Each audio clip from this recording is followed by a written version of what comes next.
नमस्कार। आज का हमारा टॉपिक है षोडश संस्कार अर्थात 16 संस्कार। भारतीय समाज और भारतीय धर्मशास्त्रों में भारतीय मनीषियों के द्वारा 16 संस्कारों की एक संकल्पना की गई है, जिनमें गर्भाधान से लेकर के और अंत्येष्टि तक 16 संस्कारों का संपादन किया जाता है। संस्कार शब्द का अर्थ है परिष्कार, शुद्धता अथवा पवित्रता। यानी हिंदू व्यवस्था में संस्कारों का विधान व्यक्ति के शरीर को परिष्कृत अथवा पवित्र बनाने के उद्देश्य से किया जाता है, ताकि वे व्यक्तिक और सामाजिक विकास के लिए उपयुक्त बन सके। संस्कार के उद्देश्यों की अगर बात की जाए तो संस्कारों के विभिन्न उद्देश्य हैं। उसमें सबसे पहला उद्देश्य है अशुभ शक्तियों का निवारण। प्राचीन हिंदू समाज का विश्वास था कि जीवन में अशुभ और आसुरी शक्तियों का प्रभाव होता है, जो अच्छा और बुरा दोनों प्रकार का फल देती हैं। अतः उन्होंने संस्कारों के माध्यम से उनके अच्छे प्रभावों को आकर्षित करने और बुरे प्रभावों को हटाने के लिए मनुष्य का स्वास्थ्य एवं निर्विघ्न विकास हो सके, भूत प्रेत इत्यादि बाधाओं से व्यक्ति को निजात मिल सके, इसी उद्देश्य को ध्यान में रखते हुए इन संस्कारों की संकल्पना की गई। दूसरा उद्देश्य है भौतिक समृद्धि की प्राप्ति। संस्कारों का विधान भौतिक समृद्धि जैसे पुत्र की प्राप्ति, दीर्घायु, सुखी जीवन, शक्ति, बुद्धि, संपत्ति आदि की प्राप्ति के उद्देश्य से भी इनको किया जाता है। और तीसरा उद्देश्य है भावनाओं की अभिव्यक्ति। संस्कारों के माध्यम से व्यक्ति अपने हर्ष और दुख की भावनाओं को प्रकट करता है। पुत्र जन्म, विवाह आदि के अवसर पर आनंद और उल्लास आ सके, इस हेतु इन संस्कारों का संपादन किया जाता है। चौथा उद्देश्य है नैतिक उद्देश्य। नैतिक उद्देश्य में संस्कारों द्वारा मनुष्य अपने जीवन में नैतिक गुणों का समावेश करता है और इन विभिन्न गुणों के माध्यम से व्यक्ति में विभिन्न प्रकार के भाव जो है, जैसे दया, सहिष्णुता, ईर्ष्या इत्यादि न करना, शुद्धता, शांति, सदाचार इत्यादि नैतिक आचरण युक्त गुणों का एक व्यक्ति के अंदर उसका बीजारोपण किया जाता है। व्यक्तित्व का निर्माण और विकास। संस्कारों के माध्यम से मनुष्य के व्यक्तित्व का निर्माण और विकास होता है। जीवन के प्रत्येक चरण में संस्कार मार्गदर्शन का काम करते हैं। उनकी इसी व्यवस्था से जीवन के प्रारंभ से ही व्यक्ति के चरित्र और आचरण पर अनुकूल प्रभाव डाल सके, इस हेतु इनका संपादन किया जाता है। आध्यात्मिक प्रगति। आध्यात्मिक प्रगति का मार्ग संस्कारों के माध्यम से प्रशस्त किया जा सकता है। इन संस्कारों से जो है धार्मिक क्रियाएं संपादित की जाती है और इनके द्वारा व्यक्ति का आध्यात्मिक उन्नयन भी किया जाता है। भारतीय स्मृति ग्रंथों,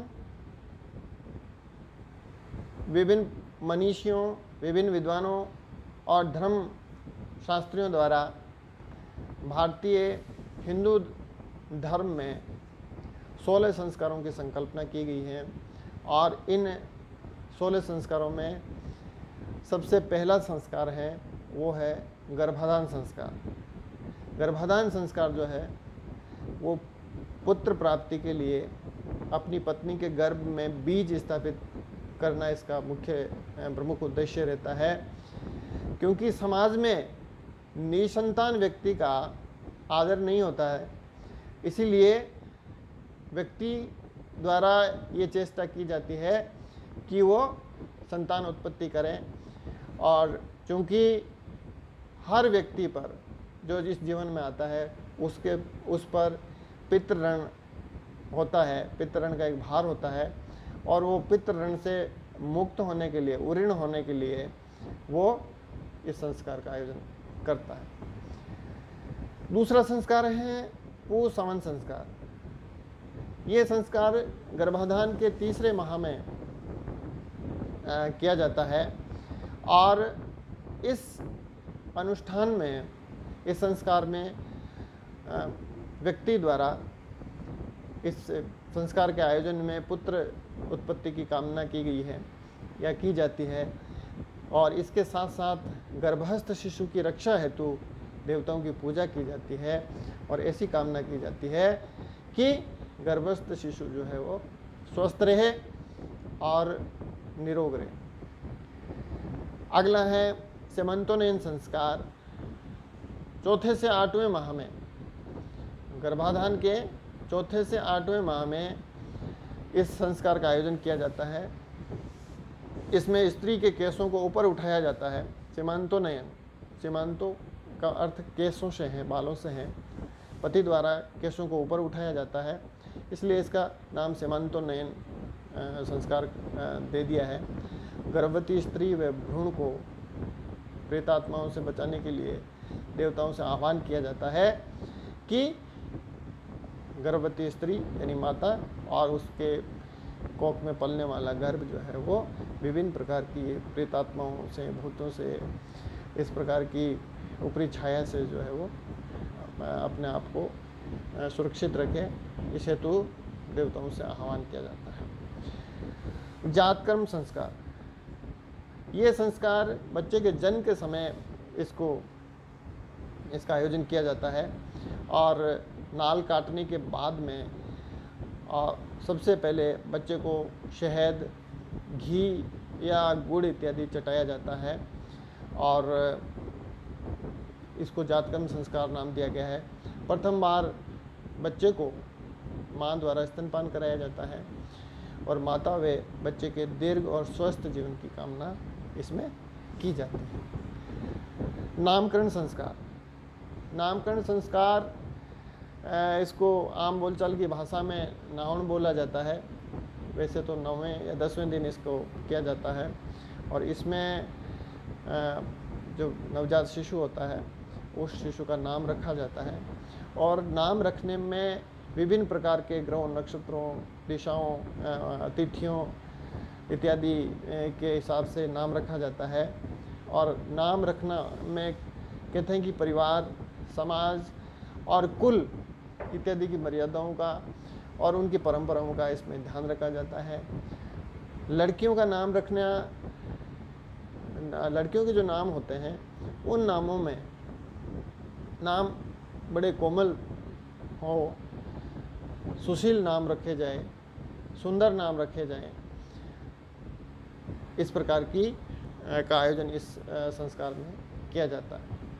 अगला है निष्क्रमण संस्कार। जन्म के तीसरे और चौथे महीने में इसका आयोजन किया जाता है। इस संस्कार में पहली बार बच्चे को घर से बाहर निकाला जाता है, इसलिए इसको निष्क्रमण शब्द इसके लिए प्रयुक्त किया जाता है। उसको बाहर की हवा, धूप इत्यादि का दर्शन कराया जाता है, और पहली बार नवप्रसूता जो है वो बच्चे को लेकर घर से बाहर निकलती है, इसीलिए इसको निष्क्रमण संस्कार कहा गया है। अगला है अन्नप्राशन संस्कार। अन्नप्राशन संस्कार का आयोजन जो बालक के जन्म के 6ठे माह में किया जाता है, जिसमें पहली बार बच्चे को पका हुआ खाना, पका हुआ अन्न खिलाया जाता है।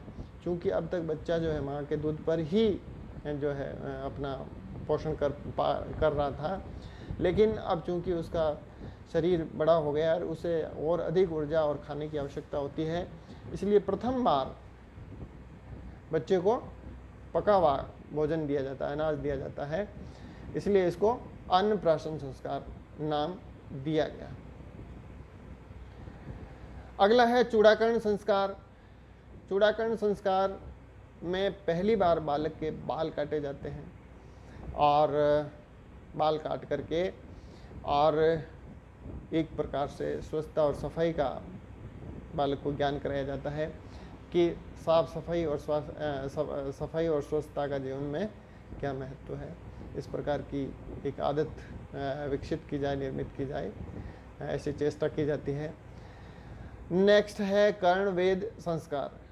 कर्णवेद संस्कार में बालक के कान छेद करके उसमें बाली या कुंडल पहना दिए जाते हैं और इसके पीछे एक बहुत बड़ा विज्ञान है और ऐसा कहा जाता है कि कानों को छेदने के पीछे बालक को स्वस्थ रखने का एक बहुत बड़ा उद्देश्य उसके पीछे है कि उससे आजकल होने वाली जो एलर्जी की प्रॉब्लम है और इसके अलावा हाइड्रोसिली और हर्निया जैसे रोग जो हैं वो भविष्य में बालक को ना हो, इस प्रकार की दृष्टि जो है, इसका वैज्ञानिक दृष्टिकोण इसके पीछे रहता है। कर्णवेद संस्कार जो है इसमें दोनों कानों को छेदा जाता है और कानों को छेदने के लिए सोना, चांदी या लोहे के सुई का प्रयोग किया जाता है। विभिन्न स्मृति ग्रंथों और धर्मशास्त्रों के अंदर भिन्न भिन्न वर्णों के लिए भिन्न भिन्न धातुओं का प्रयोग बताया गया है। जैसे ब्राह्मण के लिए सोने की सुई से उसका कर्णभेदन किया जाए और क्षत्रिय के लिए चांदी की सुई से उसका कर्णभेदन हो और वैश्य और शूद्र के लिए लोहे की सुई का कर्णभेदन में प्रयोग किया जाए। तो इस प्रकार बालक जो है नहला करके उसको स्नान इत्यादि करवा करके और पवित्र मंत्रों और यज्ञ इत्यादि संपादन करके पहले उसके दाएं कान को छेदा जाता है और तत्पश्चात उसके बाएं कान को छेदा जाता है। तो इसके पीछे एक बड़ा एक साइंटिफिक व्यू जो है वो आज भी दिखाई देता है। अगला संस्कार है विद्यारंभ संस्कार। विद्यारंभ संस्कार जो है वो 5वें वर्ष में इसका आयोजन किया जाता है या इसका संपादन किया जाता है।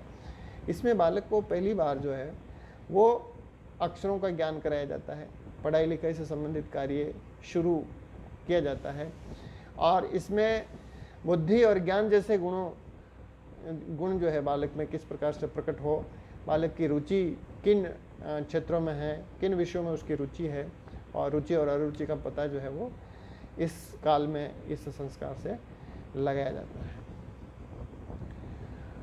अगला संस्कार है उपनयन संस्कार। उपनयन संस्कार जो है, उपनयन का अर्थ है समीप ले जाना या पास में बैठ जाना, यानी इसके माध्यम से बालक संपूर्ण ज्ञान प्राप्त करने का अधिकारी बन जाता है। और समीप बैठ जाना या समीप ले जाना, किसके समीप ले जाना? गुरु के पास में ले जाना। गुरु के पास में ले जा करके और बालक को संपूर्ण ज्ञान प्रदान करने की एक प्रक्रिया है जिसको उपनयन संस्कार कहा जाता है। और उपनयन संस्कार की जो आयु है वो अलग अलग गोत्रों के, अलग अलग वर्णों के हिसाब से अलग अलग दी गई है, जिसमें ब्राह्मण के लिए 8 वर्ष, क्षत्रिय के लिए 11 वर्ष और वैश्य के लिए 12 वर्ष इसमें आयु तय की गई है। इस संस्कार का उद्देश्य बालक का शैक्षणिक उन्नयन करना है। और अगला संस्कार है वेदारंभ संस्कार। वेदारंभ संस्कार के अंदर बालक को सर्वप्रथम स्नान इत्यादि करवा करके और उसको पवित्र वस्त्र पहना करके यज्ञ इत्यादि करके और गायत्री मंत्र से वेदारंभ संस्कार की शुरुआत की जाती है और तत्पश्चात वो चारों वेदों के अध्ययन जो है प्रारंभ करता है। और इसमें विभिन्न स्मृतिकारों ने बालक के वेदारंभ संस्कार के माध्यम से या वेदों के पठन और पाठन में ओम के उच्चारण पे बहुत अधिक बल दिया गया है कि वो व्यक्ति किस प्रकार से ओम का उच्चारण करे और उसको करना चाहिए। अगला संस्कार है कैशांत या गोदान संस्कार। 16 वर्ष की आयु में पहली बार बालक की दाढ़ी और मूंछ बनवाई जाती है। बालक के में जो दाढ़ी और मूंछ आ जाते हैं तो पहली बार उसका मुंडन होता है दाढ़ी और मूंछ का। और क्योंकि इस संस्कार में बालक द्वारा या अपने शिष्य द्वारा अपने गुरु को दक्षिणा स्वरूप एक गाय प्रदान की जाती है, इसलिए इसको गोदान संस्कार के नाम से भी जाना जाता है, केशांत या गोदान संस्कार। नेक्स्ट है समावर्तन संस्कार। गुरुकुल में शिक्षा प्राप्ति के बाद बालक पुनः घर लौटने पर इसका आयोजन किया जाता है, यानी गुरुकुल की शिक्षा की समाप्ति के पश्चात वो वापस आता है। तत्पश्चात घर के लोगों के द्वारा, परिवार द्वारा, समाज द्वारा समावर्तन संस्कार का आयोजन किया जाता है।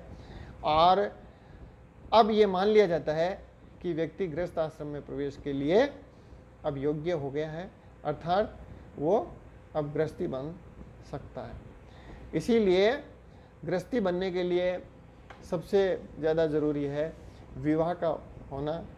इसलिए ये 15वां संस्कार है विवाह संस्कार, और इसी से विधिवत रूप से एक व्यक्ति का कि गृहस्थ आश्रम का प्रारंभ होता है। वो विवाह करके अपनी सहधर्मिणी के साथ में विधि पूर्वक अपने गृहस्थ आश्रम में प्रवेश करता है। विवाह का अर्थ है वधु को वर के घर ले जाना। स्मृति ग्रंथों में 8 प्रकार के विवाहों का वर्णन किया गया है, जो कुछ विधि सम्मत हैं जबकि कुछ विधि निषेध माने गए हैं। इन 8 प्रकार के विवाहों में ब्रह्म विवाह, देव विवाह, आर्ष विवाह, प्रजापत्य विवाह, ये 4 विवाह जो है, प्रथम 4 विवाह इनको विधि सम्मत माना गया है, जबकि अंतिम 4 विवाह असुर विवाह, गांधर्व विवाह, राक्षस विवाह और पिशाच विवाह, इन 4 विवाहों को विधि निषेध माना गया है। ये किसी भी व्यक्ति के लिए जो है वो निषेध माने गए हैं। हालांकि आज भी समाज में किसी न किसी रूप में इनका प्रचलन, जैसे गांधर्व विवाह है जो आज लव मैरिज हैं, वो गांधर्व विवाह का एक उदाहरण है, प्रचलन में है, लेकिन आजकल ये भी विधि सम्मत हो गया है।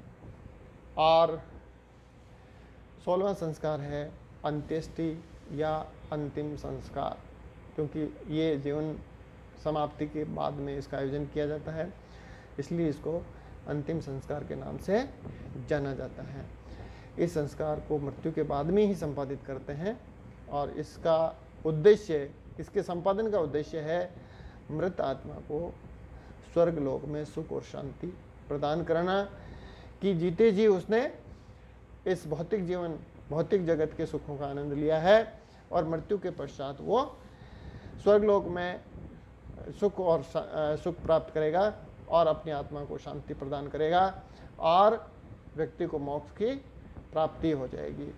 तो इस प्रकार से हिंदू माइथोलॉजी में, हिंदू समाज में इन 16 संस्कारों की एक व्यवस्था की गई है, जो व्यक्ति के जीवन से पूर्व से लेकर के और जीवन की समाप्ति के बाद तक इनका संपादन उसके परिवार, समाज के द्वारा किया जाता है, ताकि व्यक्ति अपने जीवन के पूर्व से लेकर के अपने जीवन जीने की पूरी तैयारी करता हुआ और जीवन का जो अंतिम लक्ष्य है मोक्ष प्राप्ति कर सके।